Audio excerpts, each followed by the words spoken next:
Hi everyone, Anthony Fantano here, the internet's busiest music nerd, and it's review time. David Byrne and St. Vincent, Love This Giant. This is a collaborative album. Collaborate. Collaborate on music. Collaborate. Collaborate on music. A collaborative LP from David Byrne and St. Vincent, great musical artists, each of them in their own right. You could say two of modern music's most eccentric characters.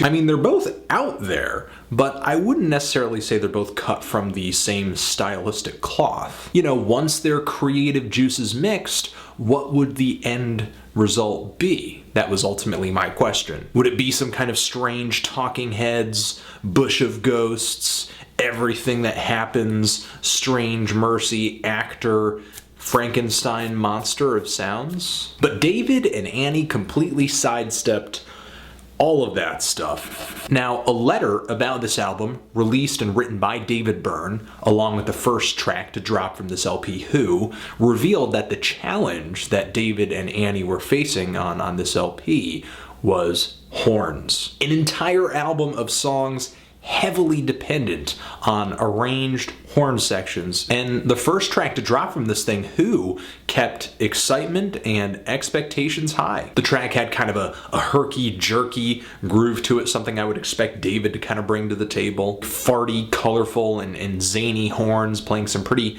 complex arrangements. You've got David Byrne and Annie Clark singing together, trading off vocal spots. It was kind of a dream collaboration. But I can't help but feel like this thing was ever so slightly a little bit like a little baby letdown.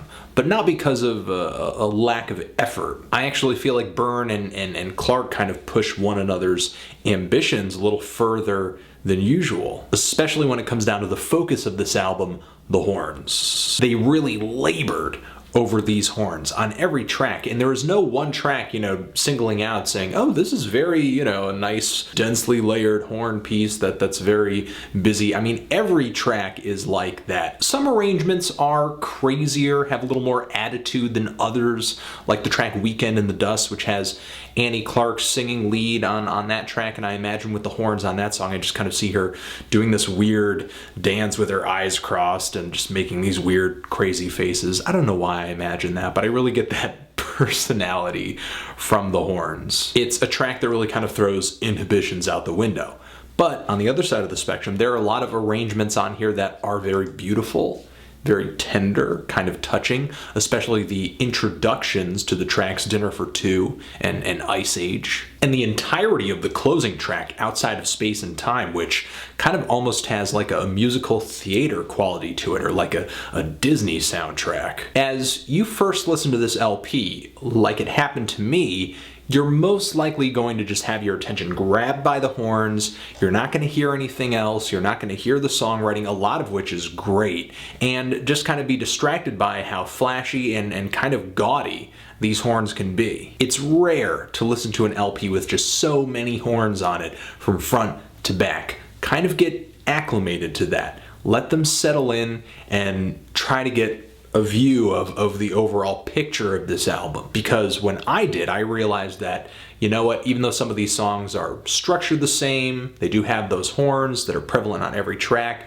there is a lot of topical variety on this LP, volume variety, emotional variety. Where my disappointment, my huge disappointment that literally ruins some songs on this album for me, my big disappointment where it comes in is in the other instrumentation, mostly the drum machines on this thing. Hearing drum machines paired with really lush, gargantuan horn sections is not really a combo I like, especially considering a lot of the rhythms on this thing do tend to fall flat and suck the viscera right out of a lot of these tracks. Weekend in the Dust, Dinner for Two, Lazarus. An Iceage too. I'm either just not digging the beats, they get too repetitive, or the timbres on them are just really, really bad and out of place. The only beats on this entire LP that I do like are the ones that are maybe a little bit more spacious, are using some more realistic drum timbres so they sound somewhat real,